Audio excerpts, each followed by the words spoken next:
네, 우리는 지난 한 20여일 동안에 예수님의 이름을 팔아서 기독교란 종교를 팔아서 아니면 본인은 자기가 진짜 기독교라고 생각할는지도 몰라요. 전광훈 목사와 그 추종자들이 온 국민에게 끼친 그 무서운 그 재앙을 보았습니다. 종교란 것이 그 본질을 떠나면 인류에게 어떤 득을 가져오기보다는 좋은 일을 가져오기보다는 나쁜 일을 가져오게 되는데, 그 종교의 본질을 떠나는 정도가 얼마냐에 따라서 그 해악의 크기가 달라집니다. 그래서 우리 기독교를 놓고 얘기하면은 1차 대전과 2차 대전을 기독교 국가들이 일으키지 않았습니까? 그걸 생각하면 됩니다. 그러면 종교가 완전한 종교가 될 수 있느냐? 일단 인간들이 조직한 만든 그 제도, 조직이 된 종교는 어떤 종교이든지 간에, 기독교도 포함됩니다. 유대교가 포함됐던 것처럼 기독교도 포함됩니다. 그건 완전할 수 없습니다. 그래서 끊임없이 우리가 예수님을 사랑하는 마음으로 교회를 사랑하고 내가 믿는 기독교를 사랑해야 되는 이유가 거기에 있습니다.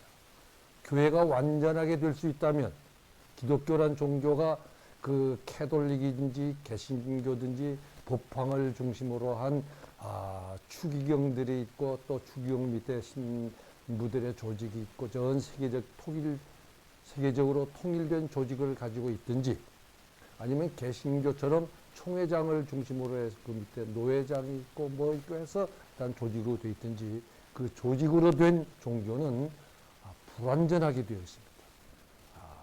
예수님의 근본 그 종교의 가르치신 본질에서 떠나게 되어 있어요.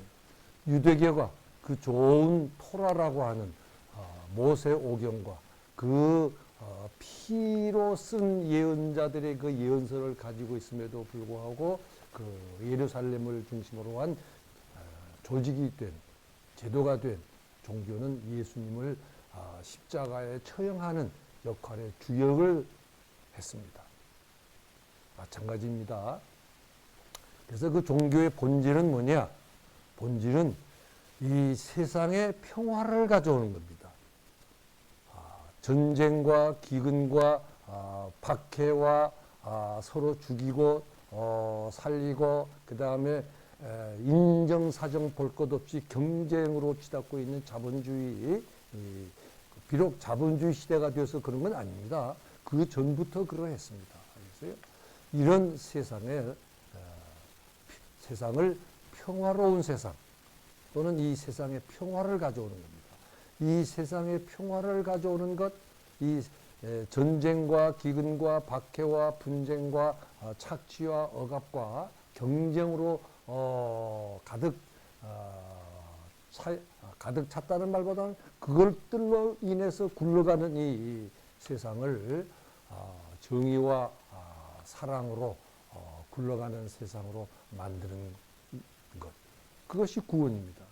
하나님이 세상을 이처럼 사랑하사 독생자를 주셨으니 그랬습니다. 세상을 이처럼 사랑했다 했습니다.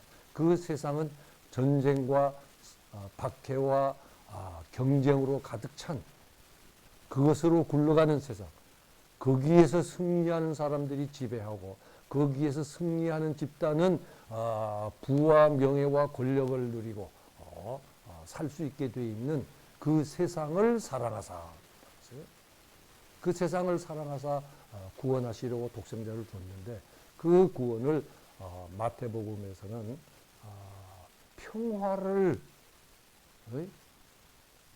위해서 예수님이 오셨다고 누가복음은 그래서 예수님을 평화의 왕이라고 불렸습니다. 이 팔복으로 보든지 십복으로 보든지 우리 모두가 그 팔복이란 개념에 익숙해 있기 때문에 앞으로 그냥 별 구별 없이 제가 팔복 하겠습니다. 팔복은 이 평화를 위해서 일하는 사람은 복이 있나니 저희가 하나님의 자녀라고 아들이라고 불리울 거라고 하는 것. 알겠어요? 이 한마디를 하기 위해서 앞에 그 6가지가 있었던 겁니다. 그 마음에 관한 이야기, 가난한 마음, 애통하는 마음, 온유한 마음, 정의를 추구하는 마음, 자비로운 마음, 깨끗한 마음. 그 6가지 마음을 갖추어야 한다고 했습니다. 말하면 평화를 위해서 일하려는 사람이 가져야 할 마음은 그 6가지 마음입니다.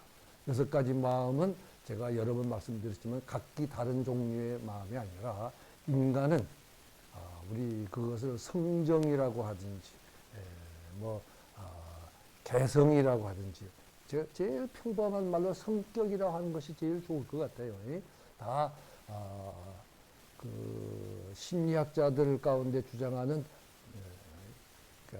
부모로부터 물려받은 그 어떤 그 육체적 그 유전만 아니라 성격도 유전됐다고 한다고 해서 타고난 거라고 하는 그 성격 또는 그런 건 아니다.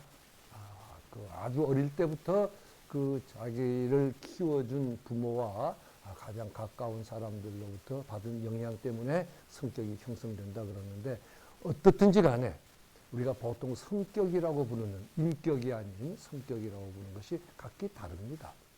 그래서 옛날부터 그 성격을 뭐 12가지로 분류하는 사람도 있고 5가지로 분류하는 사람도 있고 뭐 등등 있지만은 보통 심리학에서도 그것을 몇 가지 종류로 분류해보려고 애를 씁니다. 특히 교육심리학에서는 아이들의 적성을 염두에 두고 그런 연구들을 많이 하고 있는데 하여튼 성격이라는 게 있어요. 하여튼 각기 다른 타고난 어떤 그 특질이 개성이 있습니다. 그런데 그것이 그러니까 없는 사람은 없어요. 근데 우리 팔복을 그 마음가짐을 성격이라고 한다면 또는 인격이라고 한다면 하여튼 그 성격이라고 말하기는 좀 어렵지만 한다면 어떤 사람은 정의감이 아주 남보다 강한 사람이 있습니다. 또 어떤 사람은 다른 사람이 어려운 일을 당했을 때 슬픈 일을 당했을 때 같이 그 동정하는 마음, 그 같이 마음 아파하는 마음 그런 마음 그 고운 마음을 타고난 사람들이 있어요. 그런데 사람마다 그것이 타고나는 건지 뭐 후천적인지는 알 수 없지만 다릅니다. 각기 다른데 그 어느 한 가지만 가지고 되는 것이 아니라 그것을 잘 종합해서 우리 성경은 6가지 마음을 가져야 된다고 마태는 우리에게 이야기하고 있습니다. 아마 제가 여러 번 말씀드렸지만 한 가지만 잘해도 정말 가난한 마음을 가지려는 노력을 평생 하기만 해도 나머지 5가지가 다 이게 따라오게 되어 있어요. 하나님의 정의가 이 땅 위에 강물처럼 흐르기를 원하는 마음이 큰데 그걸 일생 살다 보면 그 나머지 5가지도 따라오고 있는데 그렇게 되어 있습니다. 있기는. 그런데 우리가 이미 이 말씀을 가지고 있는데 우리가 어려서부터 젊어서부터 또는 나이 들어서도 더 죽기 전에 이 5가지 마음을 우리가 깊이 묵상하면서 우리 속에 조화를 이루기를 바라는 그 마음으로 노력하는 노력이 있어야 되겠습니다. 이런 말 하는 거 참 조심스럽지만은 정말 우리나라의 그 군사 독재 정권을 물리치고 다시는 군대가 정권을 잡지 못하도록 만드는 그 소위 말하는 문민정부를 열고 그 다음에 국민의 정부를 열고 참여정부를 열었던 것은 그 어린 학생들의 특히 대학생들의 그 정의감, 불타는 거기에서 오는 희생, 그 피로 되었다고 말해야 합니다. 그들의 그를 우리가 과소평가하면 안 됩니다. 고맙게 생각해야 됩니다.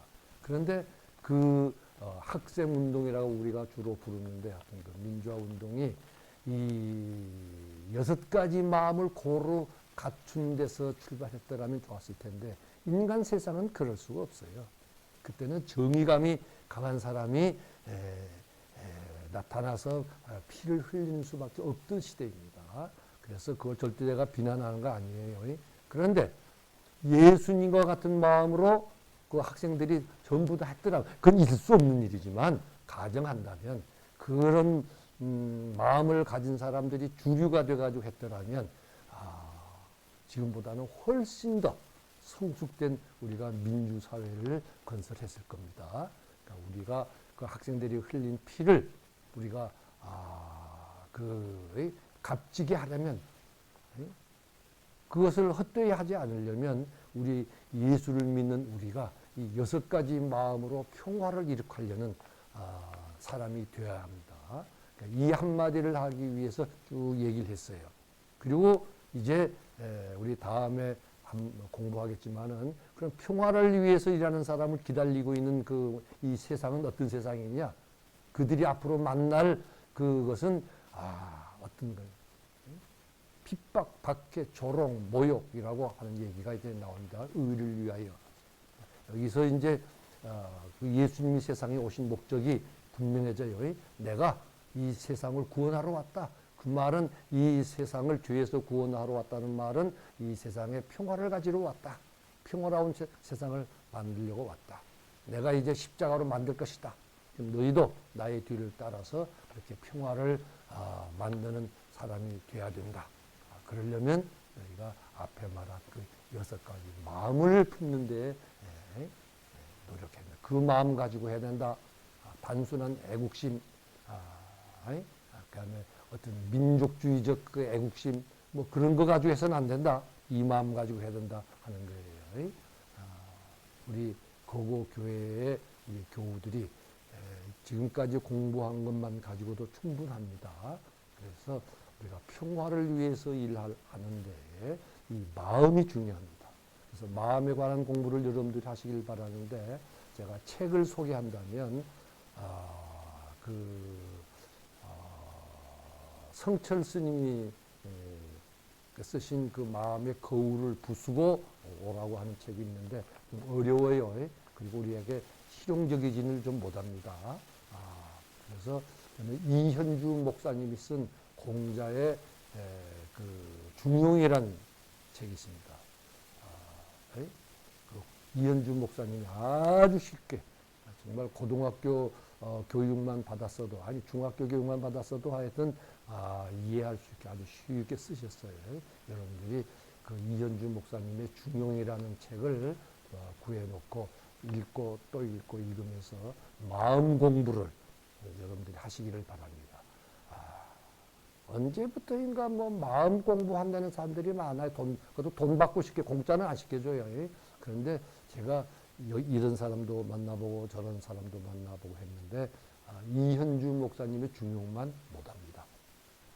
그래서 우리 성서와 중용을 접목시켜서 쓰신 좋은 책이 있는데 여러분들이 꼭 사서 그걸 대학교 입시 공부하듯이 그렇게 공부를 하고 그걸 실천하려고 노력하면은 이 마태복음의 6가지 마음가짐을 갖추는 데에 큰 도움이 되리라고 생각합니다.